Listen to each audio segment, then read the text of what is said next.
이제 솔로몬이 성전을 짓는 내용을 이제 3시간에 걸쳐 살펴본 바 있습니다.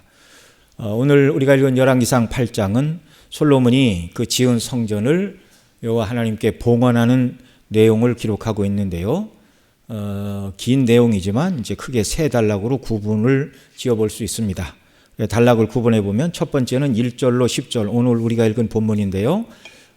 성전의 내소, 곧 지성소에 언약궤를 안치하는 내용입니다. 그리고 12절로 21절은 언약궤를 지성소에 안치한 이후 백성들을 향하여 축복하며 설교하는 내용이 이제 기록이 되어 있고, 그 다음에 이제 22절로 53절까지는 성전을 봉헌하면서 솔로몬이 하나님께 드린 기도, 백성들이 이 전을 향하여 기도할 때 하나님께서 들어주시기를 간구하는 솔로몬의 기도가 이렇게 이제 기록된 내용이 이제 3번째 단락이 되겠습니다. 오늘은 언약궤를 성전의 내소, 곧 지성소에 안치하는 내용인 1절로 11절 말씀 살펴보면서 주시는 은혜를 함께 받기를 원합니다. 자, 오늘 본문 1절, 2절 같이 읽죠. 시작. 이에 솔로몬이 여호와의 언약궤를 다윗성 곧 시온에서 메어 올리고자 하여 이스라엘 장로와 모든 지파의 우두머리 곧 이스라엘 자손의 족장들을 예루살렘에 있는 자기에게로 소집하니 이스라엘 모든 사람이 다 에다님을 곧 7째 달 절기에 솔로몬 왕에게 모이고. 아멘. 하나님을 예배하고 또 성전을 봉헌하는데 모든 백성을 다 모았대요. 이스라엘은 재정 일치 사회였습니다. 곧 신앙이 국가의 존재 목표인 신앙과 정치가 하나 된 하나님의 뜻대로 정치를 해야 되는 하나님 나라의 백성들이었죠.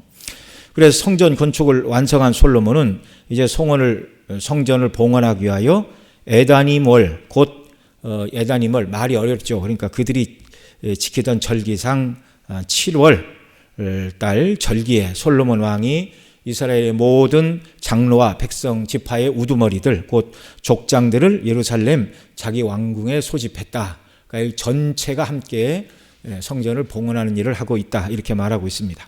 성전 봉헌의 시작은 다윗의 장막이 있던 여호와의 언약궤를 이제 새롭게 건축한 성전의 내소는 지성소, 외소는 성소를 말하는데요. 내소고 지성소에 언약궤를 안치함으로 이제 봉헌식이 시작이 되고 비로소 그렇게 해야 성전 건축이 이제 완결이 되는 것이었습니다. 자, 솔로몬이 백성의 장로와 모든 지파의 족장들을 불러 모은 것은 어느 때였다고요? 몇 월이었다고요? 에다님월 곧 7월 절기에 불러 모았다, 이렇게 말하고 있습니다. 자, 솔로몬이 우리 앞서 다 먼저 살펴본 내용인데 성전을 지은 기간이 얼마 동안이었다고 앞에서 소개를 했습니까? 성전을 짓는데 7년 6개월, 자기 왕궁을 짓는데 13년, 그래서 20년 동안 건축을 했다고 그랬죠. 그러니까 이 내용을 열왕기상 6장 1절 그리고 37절 38절에서 이렇게 말합니다. 가서 다시 읽죠. 이스라엘 자손이 애굽 땅에서 나온 지 480년이요 솔로몬이 이스라엘 왕이 된 지 4년 15월 곧 둘째 달에 솔로몬이 여호와를 위하여 성전 건축하기를 시작하였더라. 15월 말이 어렵지만 둘째 달이라고 설명해 주죠. 그러니까 솔로몬 제위 4년 2월에 성전 건축을 시작을 했습니다. 그 다음에 이제 뒤에 가서 37절 또 같이 읽죠.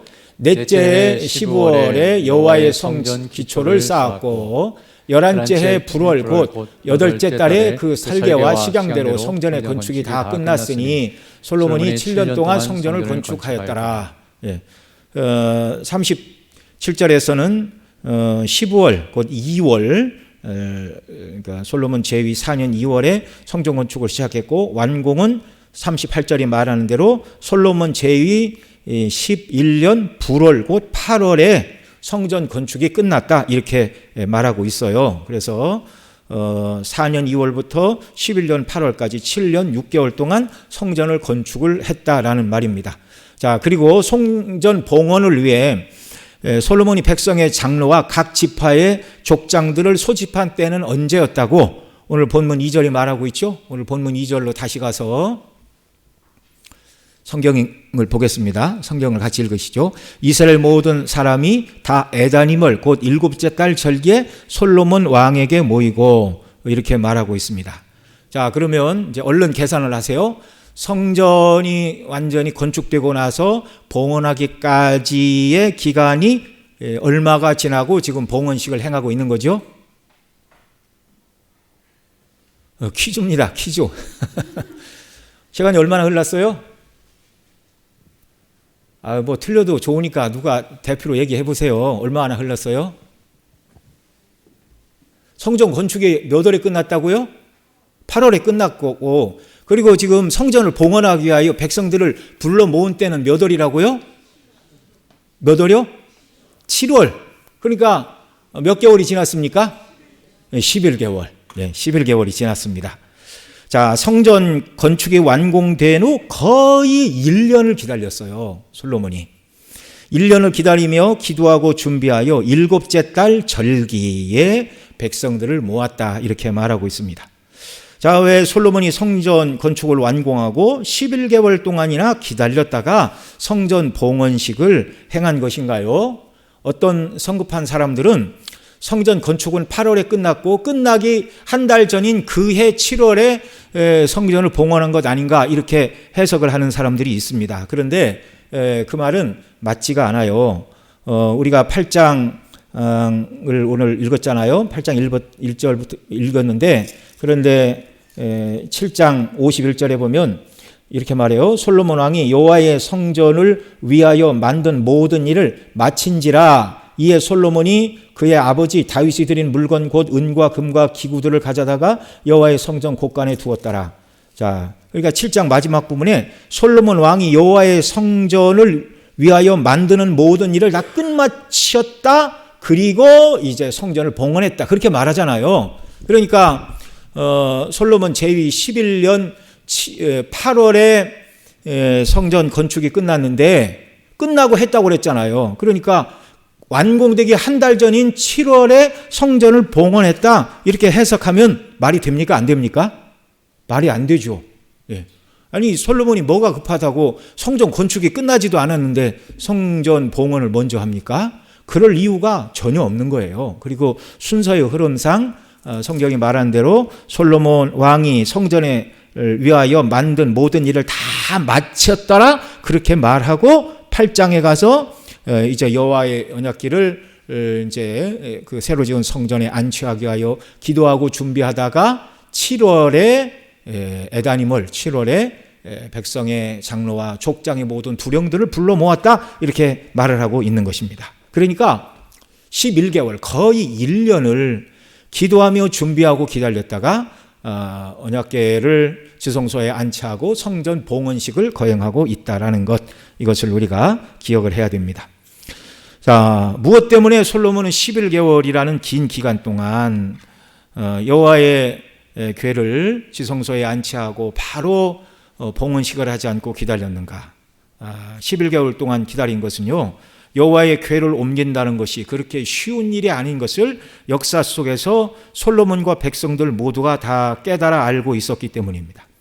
이스라엘 백성들은 여호와의 궤를 아무렇게나 함부로 옮겨서는 안 된다는 두려움을 가지고 있었어요. 적어도 두 가지 사건 때문에. 첫째는 엘리 제사장 때의 일이죠. 블레셋과의 전투에서 1차 전투에서 대패를 했습니다. 그러자 백성의 장로들이 왜 패했는가 의논을 했는데 이상한 결론을 내렸어요. 그들이 내린 결론은 무엇입니까? 왜 전투에 패했다고 생각을 했어요? 전쟁에 여호와의 언약궤를 앞세우고 나가지 않아서 졌다. 전혀 성경적인 근거를 삼을 수 없는 이유를 대고, 두 번째 이제 언약궤를 앞세우고 나가서 싸웠습니다. 그것이 합당한 이유였다면 당연히 이겨야 됐죠. 그런데 잘못된 진단이고 잘못된 처방이었습니다. 두 번째 전투에는 대패를 하였고 여호와의 언약궤마저 다 빼앗기고 말았습니다. 이 부분을 이제 사무엘상 6장인데요. 제가 설교한 기록을 찾아보니까 작년 3월 말일에 마지막 주에 이 부분을 설교한 기록이 있었습니다. 자, 법궤를 빼앗길 때 어떤 일이 있었죠? 불량자요 여호와 하나님을 알지 못하던 엘리의 두 아들 홈니와 비느하스가 한날에 죽었고, 그 소식을 들은 엘리 제사장도 의자에서 떨어져 목이 꺾여 죽었고, 그 다음에 비느하스의 아내가 아이를 낳다가 그 소식을 듣고 여호와의 영광이 떠났다라고 말하며 아이의 이름을 이가봇으로 짓는 그런 슬픈 일이 있었습니다. 법궤를 빼앗겼는데 이제 여호와의 법궤가 다곤 신당 앞에 다곤 신이 승리를 주셨다고 여호와의 궤를 이를테면 이제 승리한 사람들이 전리품을 빼앗듯이 여호와의 궤를 전리품으로 다곤 신당에 바쳤잖아요. 근데 다음 날 보니 다곤 신당이 엎드러져 있고, 그 다음 날 봤더니 목과 손이 다 부러져 있는 이런 일들. 그리고 여호와께서 여호와의 궤가 가는 아스돗 이렇게 가는 곳곳마다 이렇게 연병이 일어나게 하셔서 결국 하나님께서 홀로 승리하시고 전나는 소 2마리가 끄는 수레를 타고 이렇게 돌아오지 않습니까? 근데 이 베세메스 사람들이 여호와의 궤가 돌아오자 여호와의 언약궤를 열어봤어요. 혹시 이 블레셋 할례받지 않는 못된 놈들이 여호와의 언약궤 안에 그때는 3가지를 넣어놨었잖아요. 아론 십계명을 기록한 2 돌비, 그 다음에 아론의 쌍난 지팡이와 만나를 담은 항아리. 혹시 이 셋 중에 어느 것이라도 그 블레셋 사람들이 뺏거나 훼손을 했으면 가서 내놓으라 얘기하고 따지려고 좋은 의도였겠지요. 열어봤는데, 근데 여호와께서 치심으로 가로 안에 5만 그리고 숫자 70인이 죽었다. 그러니까 어떤 사본에는 5만이 죽었다. 5만 70인이요. 어떤 사본에는 70인 죽었다. 5만 명이 죽었으면 엄청난 숫자이고 70인이 죽은 것도 적은 숫자가 아닙니다. 여호와의 법궤를 사람이 마음대로 막 열어보고 그럴 수 있어요? 그러면 되는 겁니까? 안 되는 겁니까? 안 되는 거예요. 안 되는 거예요. 여호와의 언약궤를 바르게 대하지 않으면 하나님의 거룩을 훼손하게 되어 사람이 죽는다는 걸 역사 속에서 이스라엘이 뼈저리게 교훈을 받았습니다. 두 번째, 여호와의 궤를 두렵게 생각하게 된 이유는 사무엘하 6장에 기록되고 있죠. 솔로몬 왕의 아버지인 다윗이 시온에 새 장막을 만들고 여호와의 궤를 아비나답의 집에서 옮겨오려고 할 때 아비나답의 2 아들 우사와 아요가 새 수레를 몰았습니다. 아요는 궤 앞에서 가고 우사가 뒤를 따를 때 나곤의 타작마당에 이르렀을 때 소들이 뛰고 법궤가 흔들리자 넘어질 것을 두려워하여 우사가 여호와의 궤를 손으로 붙들었어요.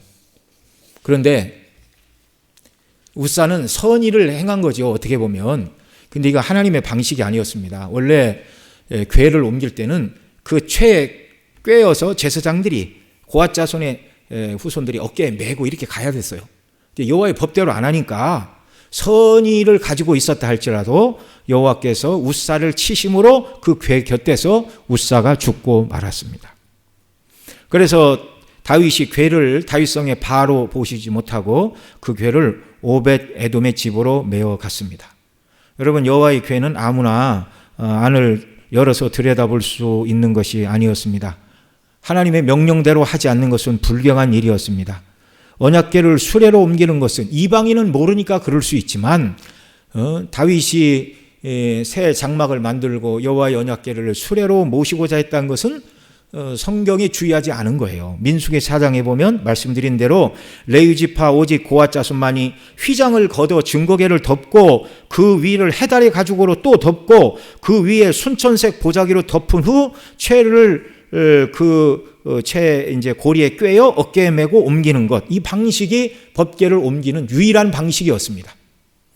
이런 면에서 이스라엘 백성들이 언약궤를 옮기는 것은요, 매우 조심스럽고 주의를 요구하는 일이었어요.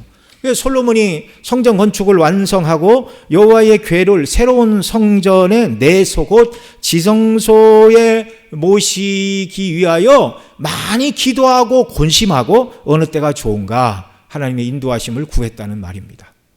여러분, 하나님의 일은 이렇게 해야 하는 줄 믿으시기 바랍니다. 우리에게 맡겨주신 모든 일들을 더 잘 감당하기 위하여 기도하시기 바랍니다. 하나님의 일은 사람의 힘과 능력으로 아니고 하나님이 주시는 힘으로 할 수 없어요. 나는 힘들고 바빠서 못하겠다. 그럴 때 더 기도해야 됩니다. 하나님의 지혜와 도우심을 구해야 됩니다. 하나님이 감당할 기운도 주시고 능력도 주시고 은혜도 주실 줄 믿습니다.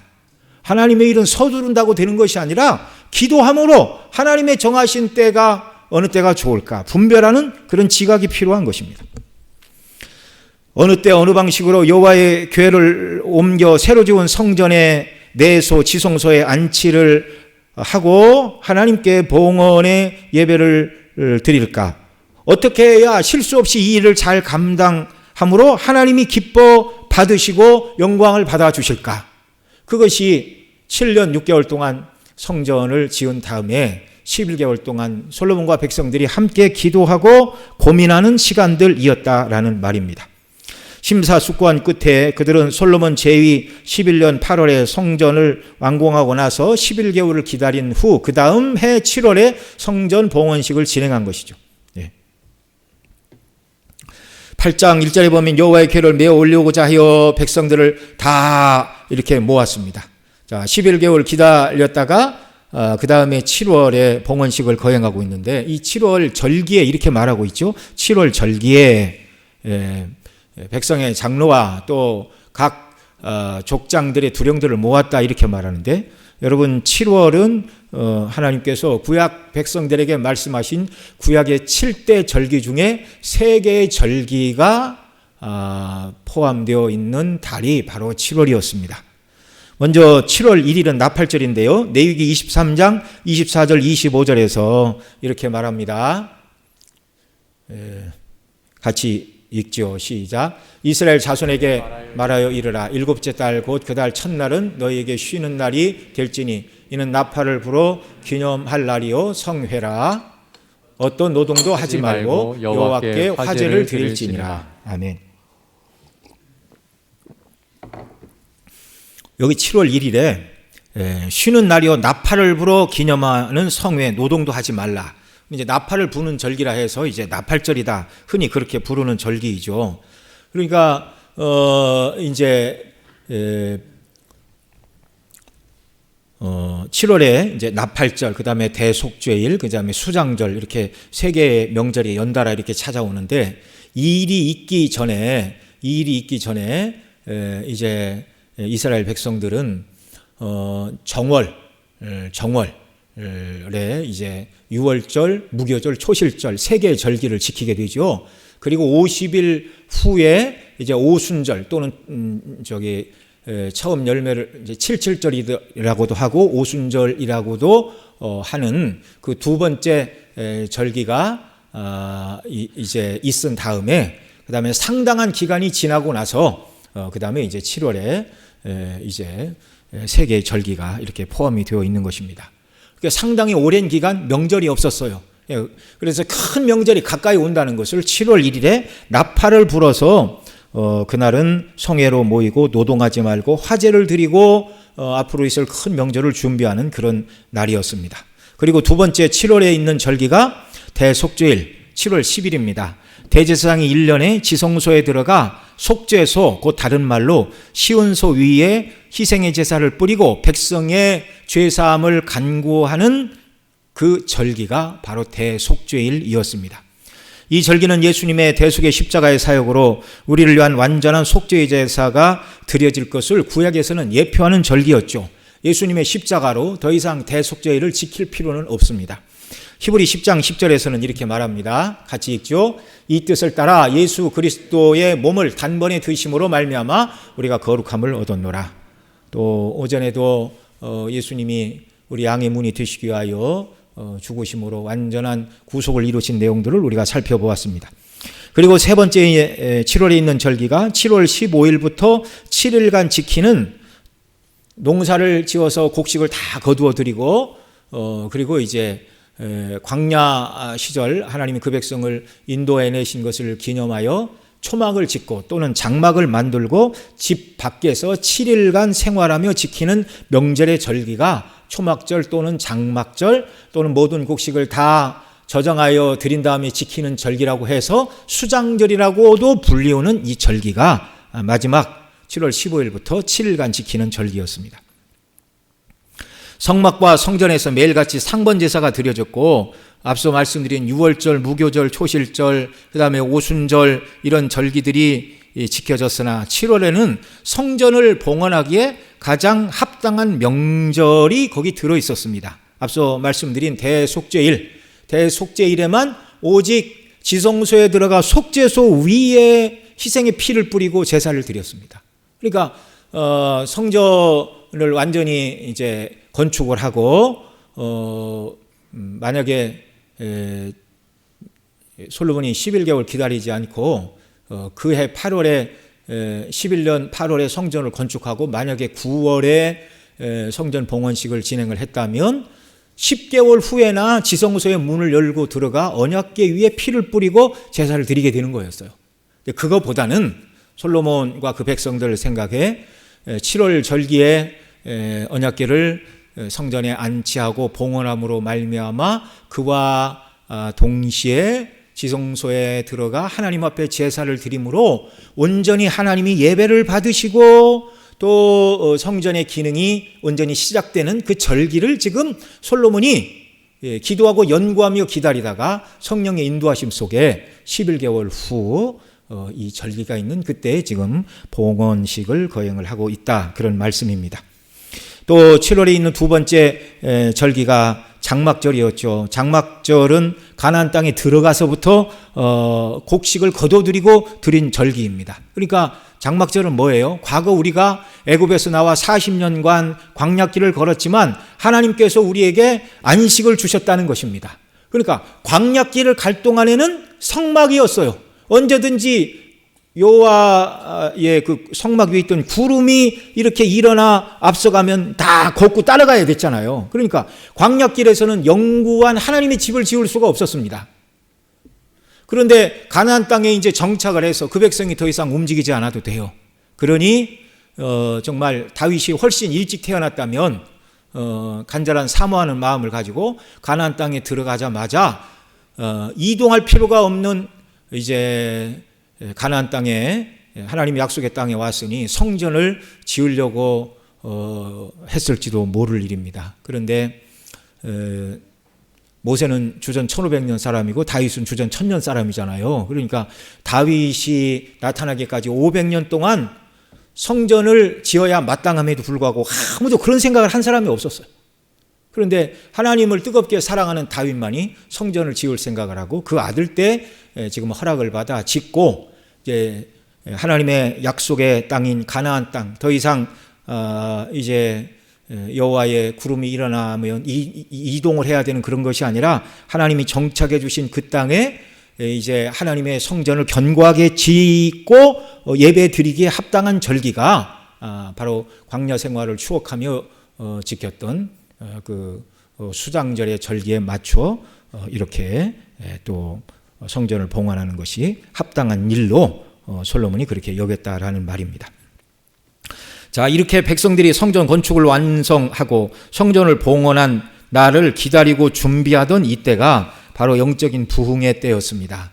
여러분, 살아계신 하나님을 중심으로 백성들이 살아가고 하나님이 영광을 바라보고 성전을 짓고 하나님께 집중하는 때가 영적인 부흥의 때임을 믿으시기 바랍니다. 저와 여러분도 성전을 짓는 사람들이라고 말씀을 드렸죠. 우리 몸이 성령이 거하시는 전입니다. 날마다 우리가 예수님의 거룩하신 모습을 닮아가는 성화의 삶을 살기 위하여 영적으로 깨어 기도하고 주의 도우심과 은혜를 간구할 때 그런 성도가 날마다 영적으로 부흥을 경험하는 성도가 되는 줄 믿으시기 바랍니다. 하나님이 우리에게 주신 목표와 사명을 붙들고 살아가야 돼요. 그냥 막 세상에 정신없이 살아가다가 토요일이 되고 주일이 되니까 오늘은 교회 가는 날인가? 그렇게 오면 안 되고 주일에 충만한 은혜를 받고 주일에 주신 은혜를 붙들고 한 주간도 하나님의 종으로서 하나님의 뜻을 이루게 하여 우리가 살아가야 하는 것입니다. 직장도 학교도 가정생활도 그렇게 하는 거예요. 그렇게 우리가 하나님의 거룩한 전으로 지어져 가는 일을 힘쓸 때 저와 여러분이 우리의 삶 속에서 함께 하시는 하나님의 은혜를 체험하고 또 우리 모두가 부흥을 경험하게 되는 것입니다. 자, 이런 특별한 은혜를 그들이 누리고 있었고요. 이제 본문에서 솔로몬과 모든 백성들은 언약궤를 어떻게 새로 지은 성전에 모시고 있는가? 3절, 오늘 본문 3절 봅니다. 본문 3절 같이 읽습니다. 이스라엘 장로들이 다 이름에 제사장들이 궤를 매니라. 이제 하나님이 말씀하신 방법대로 수레가 아닌 제사장들이 궤에 이제 그 고리에 궤를 꿰어서 어깨에 메고 옮기는 이런 방식을 지금 택하고 있습니다. 자, 그 다음 또 4절 말씀 같이 읽습니다. 여호와의 궤와 회막과 성막 안의 모든 거룩한 기구들을 메고 올라가되 제사장과 레위 사람들이 그것을 메고 올라가매 이렇게 말합니다. 여호와의 궤뿐만 아니라 회막과 성막의 모든 거룩한 기구들을 메고 올라갔다. 그러니까 새로운 성전이 지어졌으므로 기존의 텐트로 된 성막은 기능이 끝났지만 함부로 버리지 않았습니다. 그래서 여호와의 궤는 이렇게 메고 올라가 지성소에 안치를 할 것이고요. 그 다음에 이제 회막과 성막이라는 말이 나오죠. 회막이라는 말은 이제 하나님과 백성이 만나는 장소, 그래서 영어로는 미팅 터버네클, 그러니까 세 개의 겹으로 세운 그 성막의 본체를 회막이다 말하고, 그 다음에 성막 안의 모든 기구라고 말하는데 이 성막은 넓은 울타리까지를 다 포함해서 성막이라고 말하는 것입니다. 그러니까 왜 회막과 성막 똑같은 말이 반복되고 있는가? 그런 말이 아니에요. 하나는 성막의 본체이고 하나는 성막 바깥에 있는 바깥뜰과 그 다음에 성막 안에 있었던 그 번제단 물두멍 이런 것도 다 메고 성전으로 올라갔습니다. 우리가 앞서 살펴본 것처럼 성전에는 1, 2층, 3층 여러 개의 방들이 있었잖아요. 그런 이제 방들에다가 이전에 쓰던 성막의 모든 기구들을 잘 이렇게 보관을 했던 것입니다. 자, 5절 말씀 또 읽습니다. 솔로몬 왕과 그 앞에 모인 이스라엘 회중이 그와 함께 그 궤 앞에 있어 양과 소로 제사를 지냈으니 그 수가 많아 기록할 수도 없고 셀 수도 없었더라. 너무나 많은 제물을 백성들이 하나님의 이제 성전을 봉헌하는 그 예식에 참여하여 제사를 드렸습니다. 양과 소로 얼마나 많이 드렸는가? 수가 많아 기록할 수도 없고 셀 수도 없을 만큼 영적으로 부흥한 그들의 심령 속에 아낌없이 하나님 앞에 제사하며 영광을 돌리는 모습입니다. 그 다음 또 6절에 여호와의 언약궤를 자기의 처소로 메어 드렸다 이렇게 말하는데요. 여호와의 처소인 성전의 내소 곧 지성소의 그룹들의 날개 아래 언약궤를 메어 드렸다 그런 말입니다. 예. 자,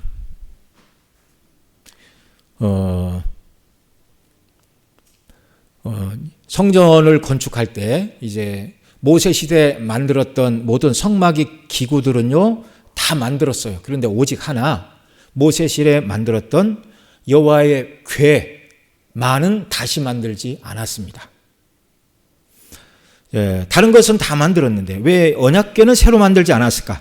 성전 건축을 완성한 후에 언약궤를 지성소에 모심으로 성전을 봉헌하고 있는데요. 언약궤를 다시 만들라고 하시지 않았기 때문입니다. 네. 다시 만들 이유가 없어요. 네. 이것은 성전의 핵심이 이미 모세 시대에 만들라고 하신 언약궤에 다 있다라는 것을 우리에게 보여주는 것이죠. 네. 언약궤는 세 가지 면에서 상징성을 가지고 있습니다. 첫째는 언약궤는 말 그대로 하나님과 백성들이 언약 관계에 있음을 보여주는 것이었습니다.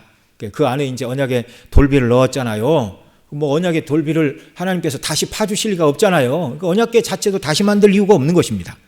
언약궤 안에 있는 두 돌비는 하나님께서 그 백성과 시내산에서 맺으신 언약을 기록한 언약의 증거물이었습니다. 그래서 그 언약대로 살지 못하는 자들을 속죄하기 위하여 속죄소에 예수님의 피를 상징하는 짐승의 피를 뿌림으로 구원을 약속하신 언약을 보여주시는 것이 언약궤 자체예요. 그 안에 십계명과 그 다음에 언약궤를 담은 궤를 덮은 뚜껑, 덮개, 이게 바로 시온소라고 여러분 말씀을 드렸죠. 오늘 본문 9절에 보면 이런 말씀이 있습니다. 그 궤 안에는 두 돌판 외에 아무것도 없으니 이것은 이스라엘 자손이 애굽에서 나온 후 여호와께서 저희와 언약을 맺으실 때 모세가 호렙에서 그 안에 넣은 것이더라. 여러분, 그 궤 안에는 두 돌판 외에는 아무것도 없으니라는 말을 왜 붙이고 있어요? 그 전에는 두 돌비 말고 다른 것이 더 있었다라는 말이잖아요. 히브리서에서 말하는 것처럼 법궤 안에는 두 돌비와 아론의 쌍난 지팡이와 만나를 담은 항아리가 본래 있었습니다. 그런데 어떤 연유에서인지는 모르나 솔로몬 시대에 언약궤를 메고 올라가서 새로 지은 성전 지성소에 안치할 때 언약궤 안에는 두 돌비만 있었더라 이렇게 말하고 있죠. 그 언약궤 안에 들었던 지금은 솔로몬 시대에 존재하지 않았던 나머지 두 개, 만나를 담은 항아리와 아론의 쌍난 지팡이도 역시 이스라엘 백성들의 연약과 허물을 드러내주는 것이었습니다. 율법만 그 백성이 하나님의 뜻대로 살지 못하는 죄인이라는 걸 말하는 것이 아니고요. 만나를 담은 항아리도 마찬가지예요. 하나님 농사 짓지 않는 광야에서 먹이셨지만 그들이 얼마나 불평을 했습니까? 쌀이 먹을 양식이 떨어지고 만나를 주셨을 때는 기뻐 뛰던 그들이었는데 한참을 먹고 나더니 이 박한 식물은 맛이 없어서 못 먹겠다. 우리가 애굽의 고깃가마 곁에서 고기를 배불리 먹고 떡을 배불리 먹고 마늘과 부추를 먹던 그때가 그립다. 장관을 세우고 돌아가고자 했어요. 그러니까 십계명의 두 돌판만 이스라엘 백성이 연약하고 허물 많은 죄인인 것을 드러내는 것이 아니라 만나를 담은 항아리도 마찬가지였고 아론의 쌍난 지팡이도 마찬가지였습니다. 아론의 지팡이가 왜 싹이 났죠? 그 백성들의 두령들이 왜 모세와 아론만 지도자 행세를 하느냐? 우리도 할 수 있다. 그렇게 말할 때 하나님께서 다 지팡이를 갖고 오라고 그랬어요. 그리고 아론의 지팡이에만 싹이 나게 하심으로 말미암아 하나님의 일은 하나님이 택하시고 부르신 일꾼들을 쓰신다는 걸 보여주셨습니다. 하나님이 택하시고 부르신 모세와 아론을 거역하고자 했던 그들의 죄를 드러내는 것이 아론의 쌍난 지팡이였어요.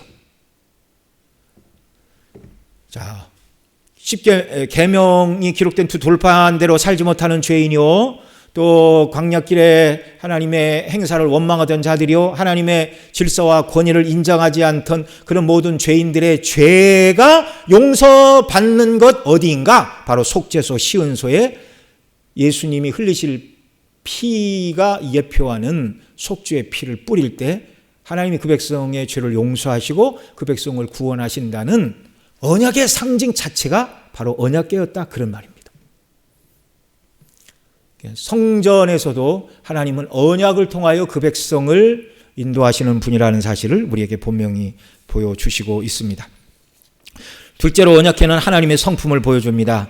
언약궤에 담긴 두 돌판고 십계명은 하나님이 얼마나 거룩하신 분인지를 드러내는 주시는 것이고요. 그 다음에 그 하나님의 뜻대로 살지 못하는 자들을 위해 속죄소를 주셨어요. 그 속죄소에 피를 뿌림으로 말미암아 백성들이 죄를 용서받을 수 있는 길을 하나님이 내셨습니다.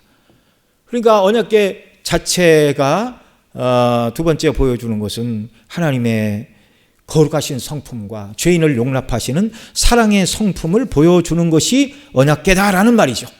언약궤가 무엇인가? 첫째는 하나님과 그 백성에 맺으신 언약, 구원 언약, 그리스도를 통하여 구원하신다는 언약을 보여주는 것이고, 둘째는 하나님의 거룩하신 성품, 동시에 죄인을 사랑하신 긍휼과 자비와 사랑의 하나님임을 드러내는 하나님의 성품을 드러내는 것이다. 그 다음에 셋째로 언약궤는 하나님의 임재의 상징이었습니다.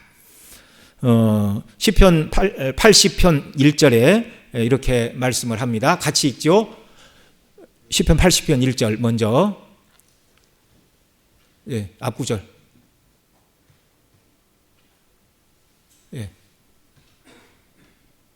아까 나왔었는데, 아무거나 띄워주십시오. 안 되면. 여기 있네요. 자, 같이 읽겠습니다. 시작. 요셉을 양떼같이 인도하시는 이스라엘의 목자여 귀를 기울이소서. 그가 그룹 사이에 좌정하시니여 빛을 비추소서. 하나님이 어디에 좌정하신다고요? 그룹 사이. 솔로몬 성전에는요, 그룹이 이중으로 있었어요.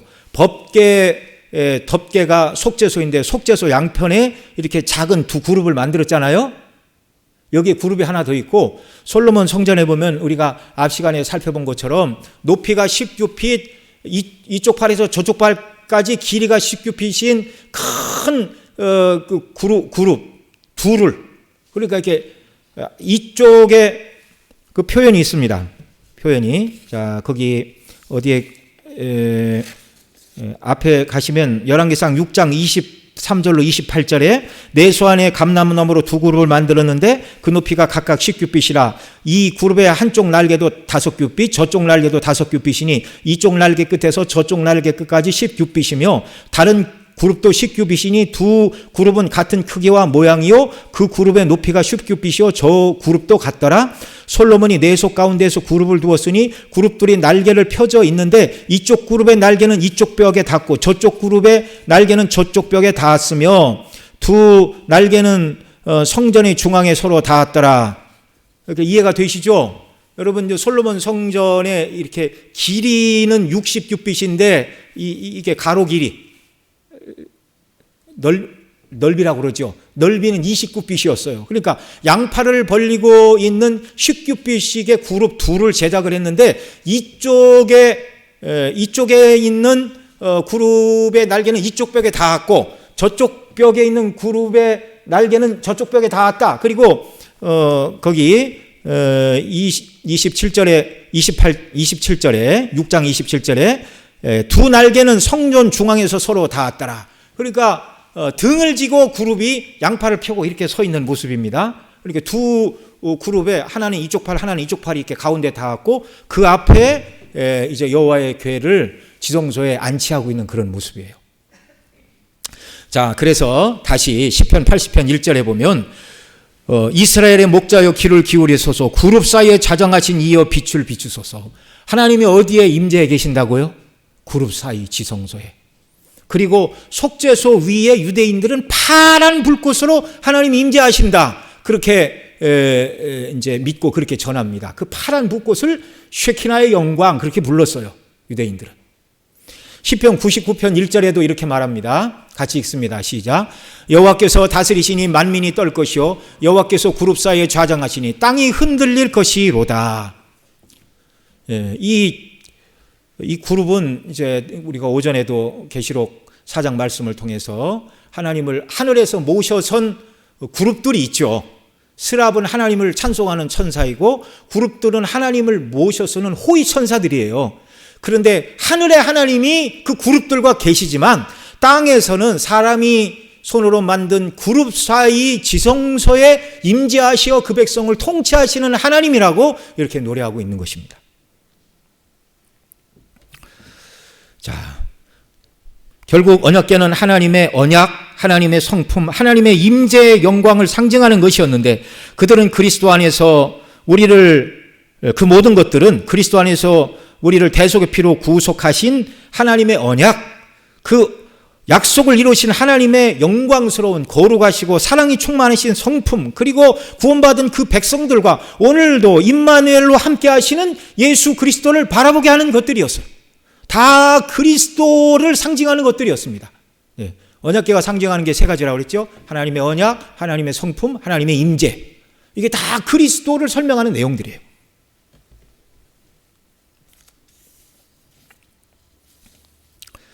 그리고 오늘 본문 10절로 11절에 보면 이 일을 하나님께서 기뻐하심으로 빽빽한 구름 가운데 그곳에 임하여 영광을 나타내 주셨다. 이렇게 말씀하고 있습니다. 오늘 본문 10절 11절 같이 읽습니다. 시작. 제사장이 성소에서 나올 때에 구름이 여호와의 성전에 가득하매 제사장이 그 구름으로 말미암아 능히 서서 섬기지 못하였으니 이는 여호와의 영광이 여호와의 성전에 가득함이었더라. 아멘.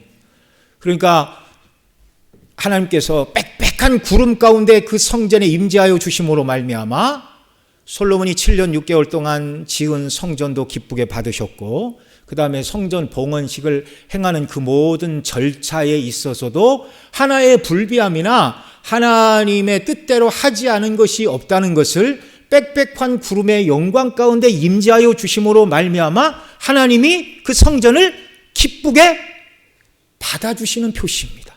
받아주시는 표시입니다. 처음 성막을 지었을 때도 마찬가지였죠. 출애굽기 40장 34절로 35절 같이 읽습니다.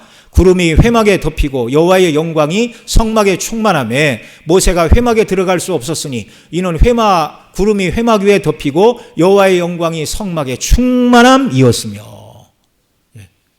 하나님의 뜻대로 성전을 지을 때 성령이 그곳에 임하여 주심으로 말미암아 하나님이 기뻐하시는 뜻을 이루었다는 것을 확증해 주시고 눈으로 보여주시는 아름다운 표징이 빽빽한 구름이었습니다. 여러분, 저와 여러분이 하나님 기뻐하시는 성전으로 지어져 가야 합니다. 우리 마음에 성령이 늘 내주하시고, 우리가 육신의 정욕을 따르면 성령이 역사하지 않으시죠. 그러나 하나님의 말씀을 붙들고 기도하고 성령께서 성령의 인도하심에 순종할 때, 성령의 소욕을 따를 때 성령이 우리와 함께 하십니다. 그 하나님의 영광이 우리와 함께하는 모습이에요. 그 모습이.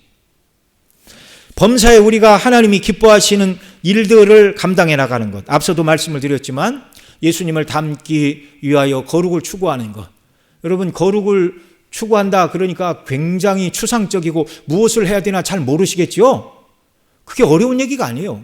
하나님의 계명대로 순종하는 것입니다. 계명대로 순종하는 것, 십계명을 지키고 하나님 사랑하고 이웃 사랑의 원리대로 살아가는 것, 그게 우리가 성전으로 지어져 가는 것이고, 그럴 때 성령이 임하시고 기뻐하시고 우리와 동행하심으로 우리가 하나님의 사람인 것을 스스로 깨닫게 하시고 다른 사람에게 증거하게 하시는 이러한 은혜를 우리에게 베풀어 주시는 것입니다. 낮에도 우리가 공예배를 통하여 하나님 주신 은혜를 받고 삶 속에서 온전한 예배, 신령한 예배를 드리는 삶을 살아야 된다, 이렇게 말씀을 드렸는데, 주님이 주신 은혜를 붙들고 삶 속에서 하나님의 영광을 위하여 살아가는 귀한 역사가 우리에게 있기를 바랍니다. 집에 운전하러 가는데 누가 확 끼어들면 클락션 꽉 누르고 운전을 어디서 배웠는가 막 그렇게 욕하지 마시고 그냥 끼워주시기 바랍니다. 마음의 평안을 지키시기 바랍니다. 이런 사소한 일부터, 집에 아이가 투정을 부리면 화내지 말고 받아주시고요. 이웃을 사랑하는 것입니다. 그 예수님 닮아가는 거예요. 예수님 닮아가는 거. 직장에서도 허물이 있는 사람을 용납하고 이렇게 사랑으로 대접하는 이러한 일들, 여러분, 그것이 계명대로 순종하는 것이 우리가 하나님의 성전으로 지어져 가는 것, 다른 말로 그리스도의 형상을 담는 성화의 길을 가는 것, 그렇게 가는 것이 성전으로 지어져 가는 것, 이걸 하나님이 오늘도 저와 여러분 모두에게 원하고 계시다는 사실을 기억해야 되고, 바로 우리가 하나님의 성전으로 온전히 지어져 가고 하나님이 맡기신 일을 감당하며 순례길을 살아가다가 주의 나라에 들어가는 것이 저와 여러분에게 이 땅에 남겨진 과업인 줄 믿으시기 바랍니다. 기도하시겠습니다. 사랑하시는 아버지 하나님,